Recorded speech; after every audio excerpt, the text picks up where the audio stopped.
Hello students, आज इस lecture में हम पढ़ने वाले हैं सॉल्यूशंस के बारे में। So first of all let us define what is a solution. So solution is a homogeneous mixture of two or more chemically non reacting substances.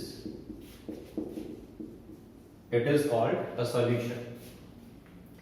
Solution एक मिक्सचर होता है दो या दो से ज्यादा ऐसी चीजों का जो आपस में केमिकली रिएक्ट नहीं करती, इसको हम बोलते हैं सॉल्यूशन। अब ये जो सब्सटेंसेस हैं इनको हम यहां पर बोलने वाले हैं components. They will be called as components of solution. तो आगे कहीं पर भी अगर कंपोनेंट ऑफ सॉल्यूशन लिखा जाए तो ये समझ जाना आप कि हम उन सब्सटेंसेस की बात कर रहे हैं जिनको मिक्स करके सॉल्यूशन को बनाया गया है। तो now on the basis of number of components mixed to form a solution, solution is of following types. अब हम क्लासिफाई करने वाले हैं सॉल्यूशंस को on the basis of number of component. So this classification is on the basis of number of components.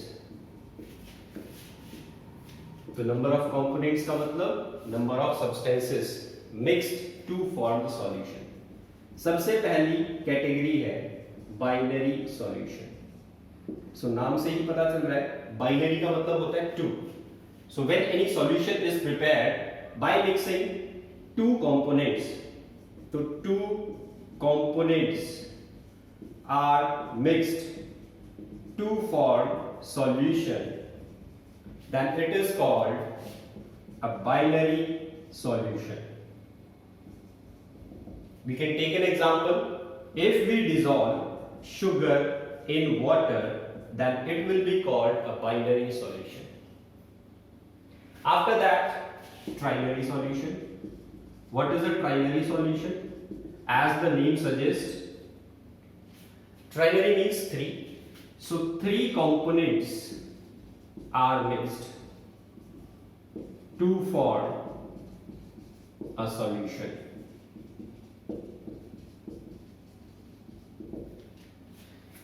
Example is, we dissolve sugar and salt in water. So we are mixing three substances, or we can say three components to make this solution. Hence it will be called as a trinary solution.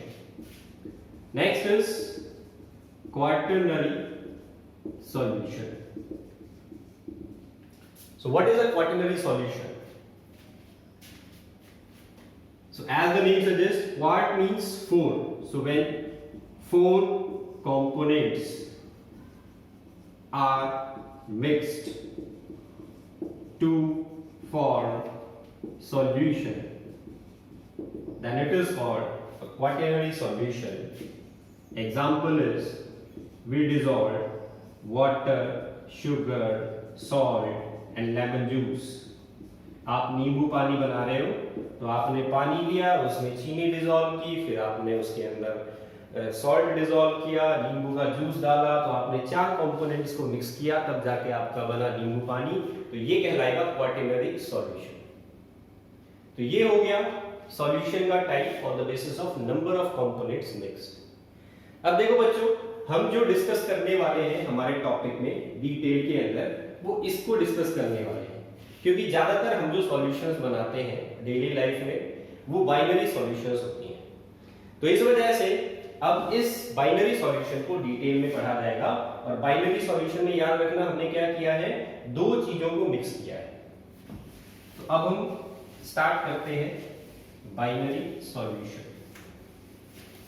तो जैसा कि यहां पर हमने लिखा, binary solution को बनाने के लिए दो चीजों को मिक्स किया जाता है। तो इनको हम बोलेंगे दो कंपोनेंट्स, और इनको हम लेबल कर देते हैं।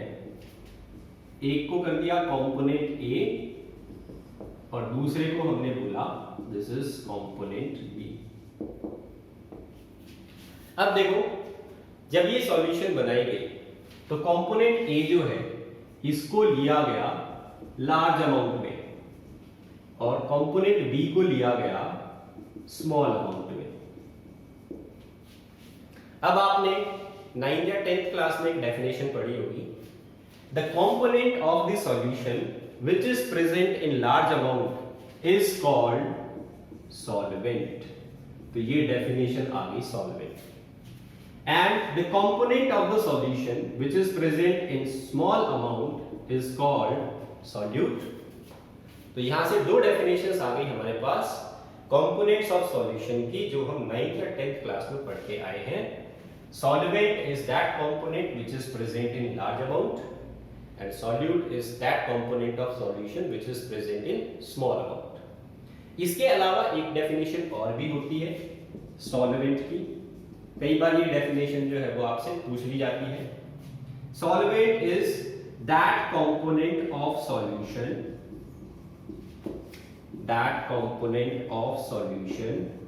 which determine the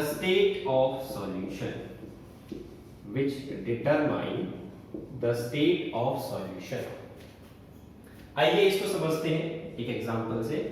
हमने एक बाइनरी सॉल्यूशन प्रिपेयर की जिसके हमने अंदर वाटर के अंदर शुगर को ऐड किया। वाटर लिया गया था लार्ज अमाउंट में, शुगर को लिया गया था स्मॉल अमाउंट में। तो इनके मिक्सिंग करने पर जो सॉल्यूशन बनती है वो सॉल्यूशन कैसी रहती है? लिक्विड स्टेट में रहती है। इसका मतलब क्या हुआ, जो लार्ज अमाउंट में कंपोनेंट लिया हुआ है उसकी जो स्टेट रहेगी वही स्टेट सॉल्यूशन की रहती है, और जो लार्ज अमाउंट में लिया जाता है उसको हम क्या बोलते हैं? That is called solvent. इसका ये मतलब हुआ सॉल्वेंट हमेशा डिटरमाइन करता है सॉल्यूशन की फिजिकल स्टेट। तो ये हो गई हमारी सेकंड डेफिनेशन।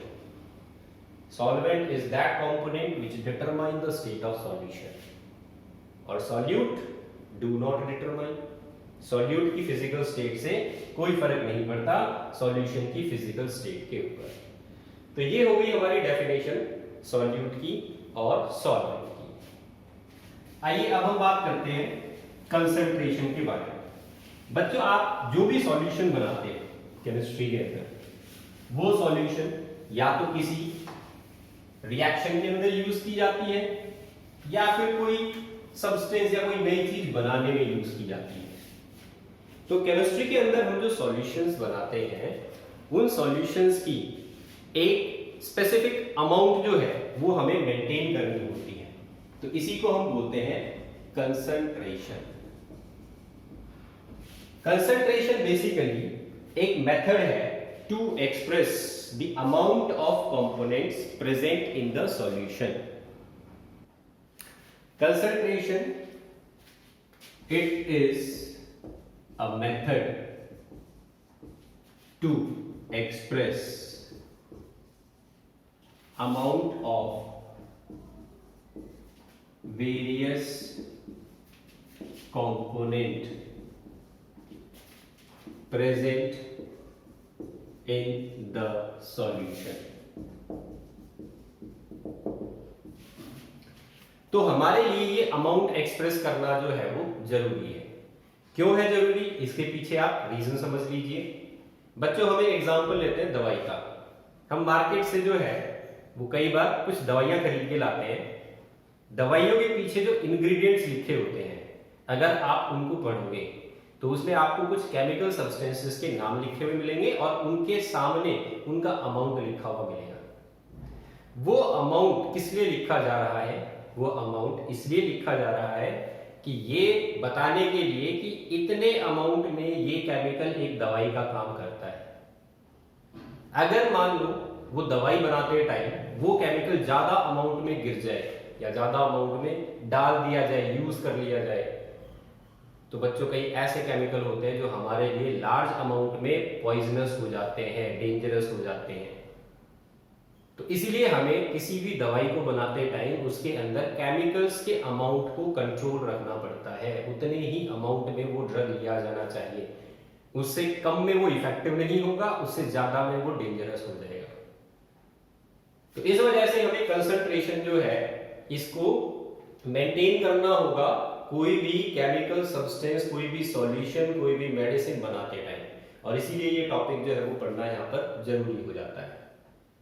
हमने जो सॉल्यूशन बनाई है उसमें हमने क्या चीज किस अमाउंट में ली है ये हमें पता होना चाहिए।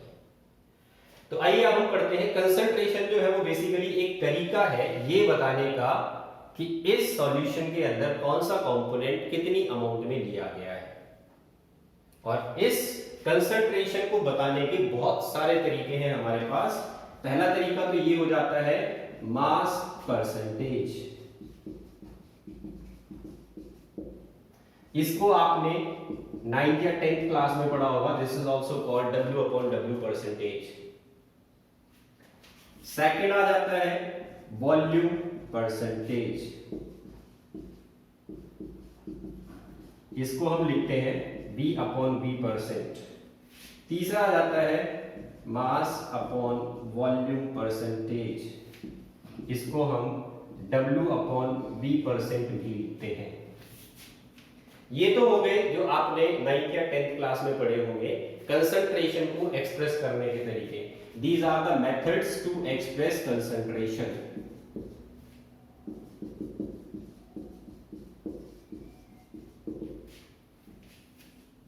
इसके अलावा जो हम अब नए पढ़ने वाले हैं molarity. Molarity is a method to express concentration. Next is molality. Molality is one more method to express concentration. Next is mole fraction. Next is normality. Normality is one more method to express concentration.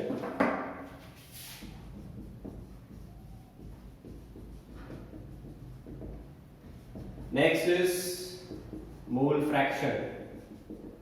Sorry, mole fraction तो हो गया। Last हमारे पास आ जाता है parts पर million.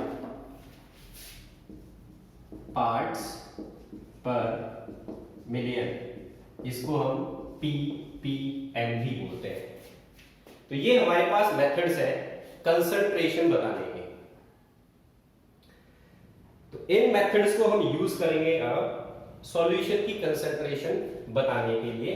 हम पहले तो डेफिनेशन से स्टार्ट करते हैं, फर्स्ट से। इनको हम एक एक करके डिफाइन करेंगे और इनके एग्जांपल्स जो है वो डिस्कस करेंगे। इन मेथड्स ऑफ कंसंट्रेशन को आप इस एक एग्जांपल से समझ सकते हो। आपको ये दो पॉइंट दे दिए गए और इन दोनों पॉइंट्स को लिख दिया गया A एंड B। आपसे बोला जाता है आप इनके बीच का डिस्टेंस बताइए, लेकिन आपको ये नहीं बोला गया कि किस यूनिट में ये डिस्टेंस बताना है। तो कोई स्टूडेंट हो सकता है इन पॉइंट्स के बीच का distance 10 centimetre, centimetre as a unit लेके लिख देता है। कोई दूसरा स्टूडेंट इसी डिस्टेंस को इन टर्म्स ऑफ मीटर भी एक्सप्रेस कर सकता है। कोई तीसरा स्टूडेंट इसी डिस्टेंस को इन टर्म्स ऑफ मिलीमीटर भी एक्सप्रेस कर सकता है। तो ये क्या है? These are the units, these are the methods to express this distance. उसी तरीके से सॉल्यूशन तो हम एक ही बना सकते हैं, लेकिन उस एक सॉल्यूशन की कंसंट्रेशन को बताने के हमारे पास ये 8 तरीके हैं। तो जैसे ये दो पॉइंट थे, इनके बीच का डिस्टेंस तो फिक्स था, लेकिन आपने यूनिट चेंज कर दी जिसकी वजह से आपकी जो है वो वैल्यू चेंज हो रही थी। तो इसी तरीके से हमारे पास सॉल्यूशन एक रहेगी, लेकिन उस सॉल्यूशन की कंसंट्रेशन को बताने के तरीके 8 हैं। तो आइए हम सबसे पहले जो हमारा फर्स्ट मेथड था कंसंट्रेशन को एक्सप्रेस करने का, इसी को समझते हैं। This is called mass percentage. बच्चों, मास परसेंटेज की डेफिनेशन होती है, it is defined as the amount of solute present per, it is the amount of solute in grams present per 100 gram of solution, then it is called mass percentage. इसको हम लिखते कैसे हैं? W upon W percentage. Formula क्या होता है? Mass of solute upon mass of solution into 100. This is the formula. तो mass percentage को हमने डिफाइन किया, it is the amount of solute which is present in 100 gram of solution. तो unit in दोनों की सेम होनी चाहिए. अगर सॉल्यूशन आपने ग्राम में लिया है तो सॉल्यूट भी ग्राम में रहेगा. अगर सॉल्यूशन आप किलोग्राम में लेते हो तो सॉल्यूट का मास भी आपको किलोग्राम में ही रखना है. तो यहाँ पर इसकी यूनिट ग्राम है तो ये भी ग्राम में लिया जाएगा. अगर ये किलोग्राम में लेते हो तो इसको भी किलोग्राम में लेना है. तो यहाँ पर यूनिट फिक्स हो गई 100 ग्राम में. तो आपको 10th क्लास में आपने परसेंटेज की बहुत सारी प्रॉब्लम्स की होंगी. 100 में से कितना पार्ट है उस कंपोनेंट का, ये जब भी निकाला जाता है तो उसका मतलब होता है उस चीज की परसेंटेज की बात की जा रही है. तो यहाँ भी हमें परसेंटेज की बात करनी थी, इस वजह से 100 ग्राम सॉल्यूशन में कितना सॉल्यूट होगा तो वो उसका परसेंटेज कहलाएगा. तो ये हो गया हमारा फर्स्ट मेथड. ये डेफिनेशन और ये फॉर्मूला आप नोट कर लेना. मैं लास्ट में एक एग्जांपल करवाऊंगा जिसके अंदर आपको मास परसेंटेज कैलकुलेट करना होगा. नेक्स्ट आ जाता है वॉल्यूम परसेंटेज. अब क्योंकि यहां पर वॉल्यूम की बात हो रही है तो यहां पर अब आपके पास क्या आ जाएगा? वॉल्यूम आ जाएगा. तो it is defined as amount of solute in ml which is present in 100 ml of the solution, and it is called volume percentage. तो यहां पर वॉल्यूम की बात होगी, इस वजह से हमारी यूनिट चेंज हो जाएगी.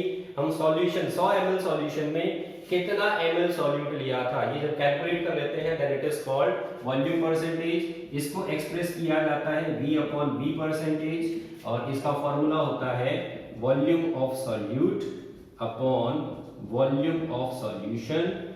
ये दोनों ही ml में होंगे इनटू 100.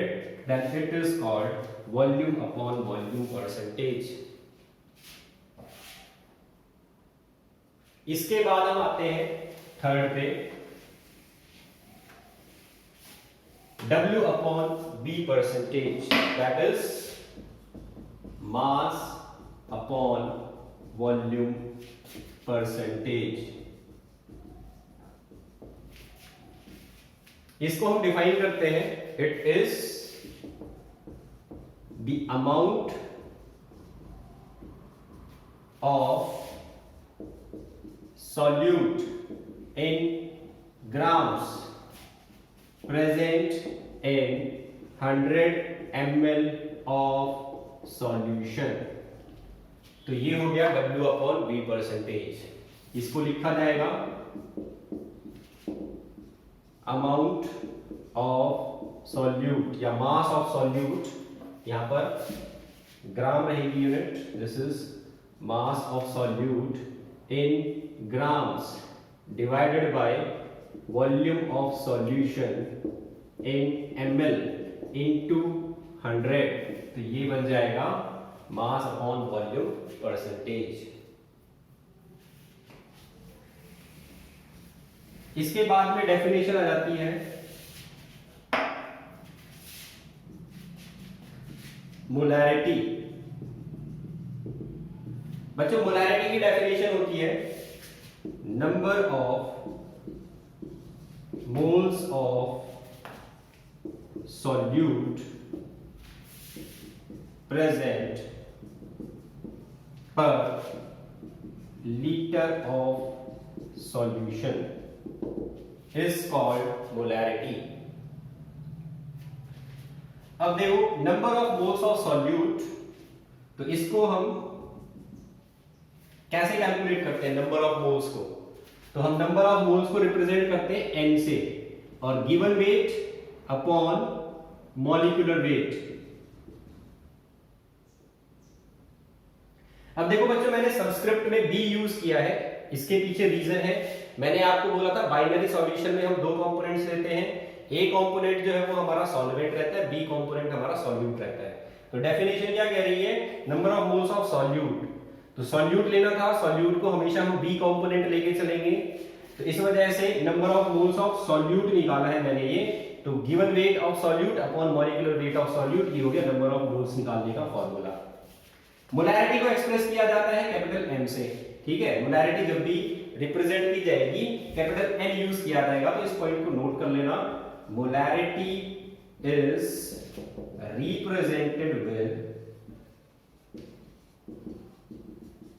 कैपिटल एम, और इसका फॉर्मूला हो जाएगा number of moles of solute, तो इसको मैंने एन से रिप्रेजेंट किया, अपॉन वॉल्यूम ऑफ सॉल्यूशन, तो तुम्हें वॉल्यूम ऑफ सॉल्यूशन जो है वो मिलीलीटर में दिया गया होगा, इसको लीटर में कन्वर्ट करने के लिए क्या करना पड़ेगा, 1000 से डिवाइड करना पड़ेगा, तो ये होगी हमारे पास volume of solution in litre. इसको जब मैं लिख रहा हूं तो इस 1000 को मैं क्या कर देता हूं, ऊपर मल्टीप्लाई कर देता हूं इस तरीके से, तो ये हो जाता है मेरे पास फॉर्मूला, और इस NB को भी अगर मैं यहां पर ये फॉर्मूला यूज करूं तो ये फॉर्मूला मेरे पास एक्सपैंड होके बन जाएगा WB upon NB into 1000 upon volume of solution, और ये वॉल्यूम रहने वाली है ml में।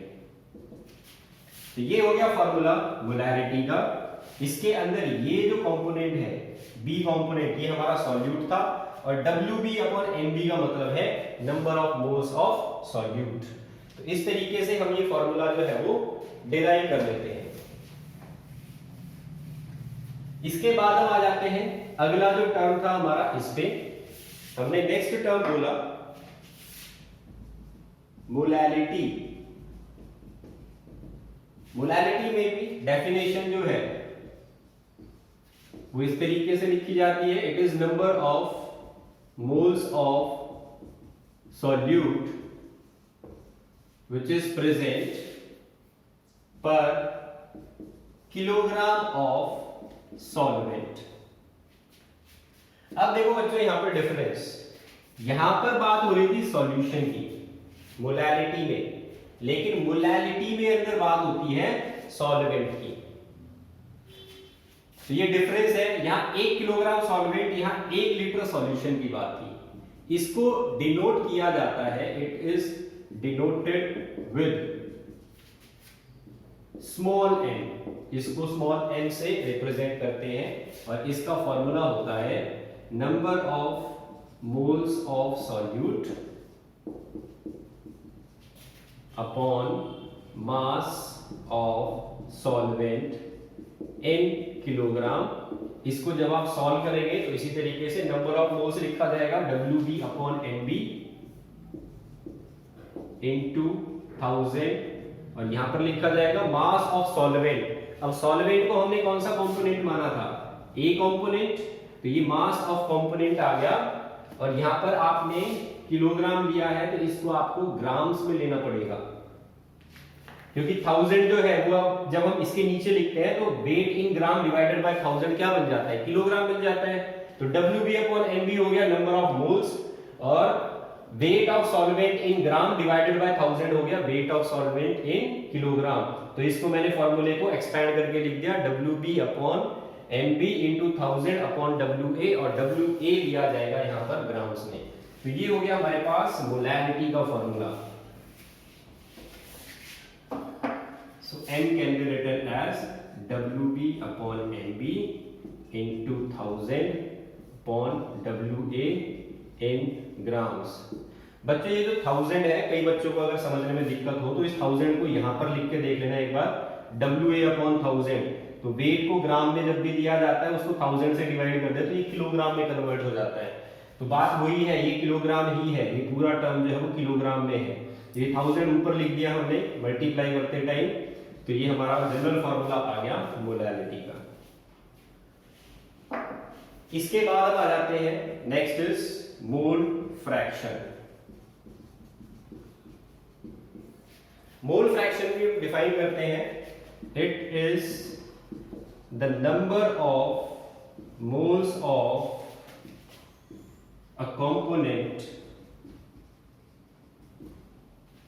divided by number of moles of all the component in the solution. इसको बोलेंगे mole fraction.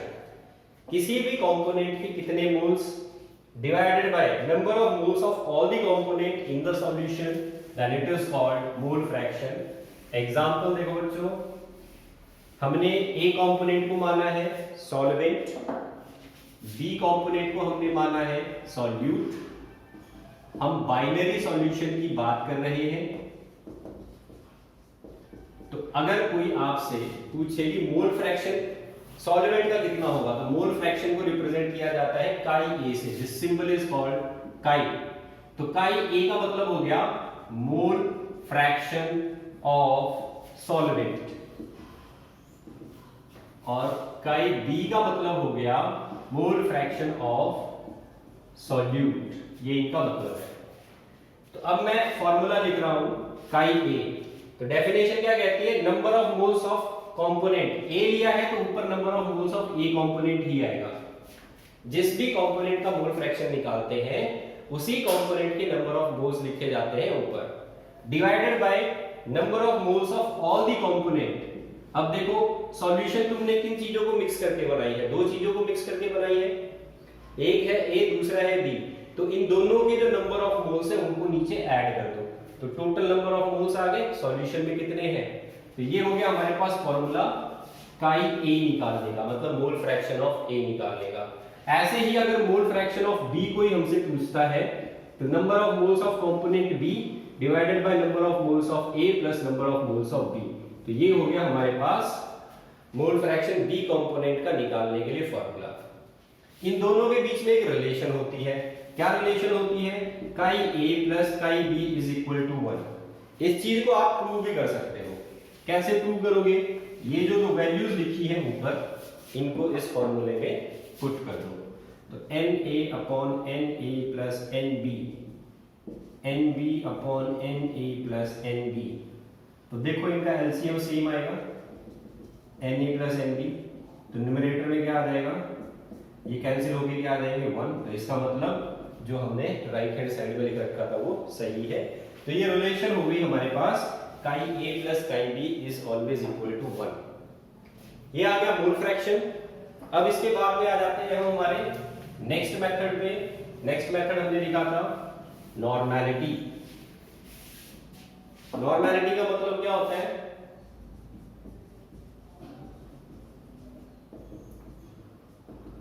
normality is defined as number of gram equivalent of solute present per liter of solution, then it is called normality। अब देखो इसको represent करते हैं, it is represented with capital N। Capital N से represent करते हैं normality को, और इसका फॉर्मूला होता है number of gram equivalent divided by volume of solution in litre. ये फॉर्मूला हो गया। अब देखो बच्चों नंबर ऑफ ग्राम इक्विवेलेंट कैसे निकालते हैं।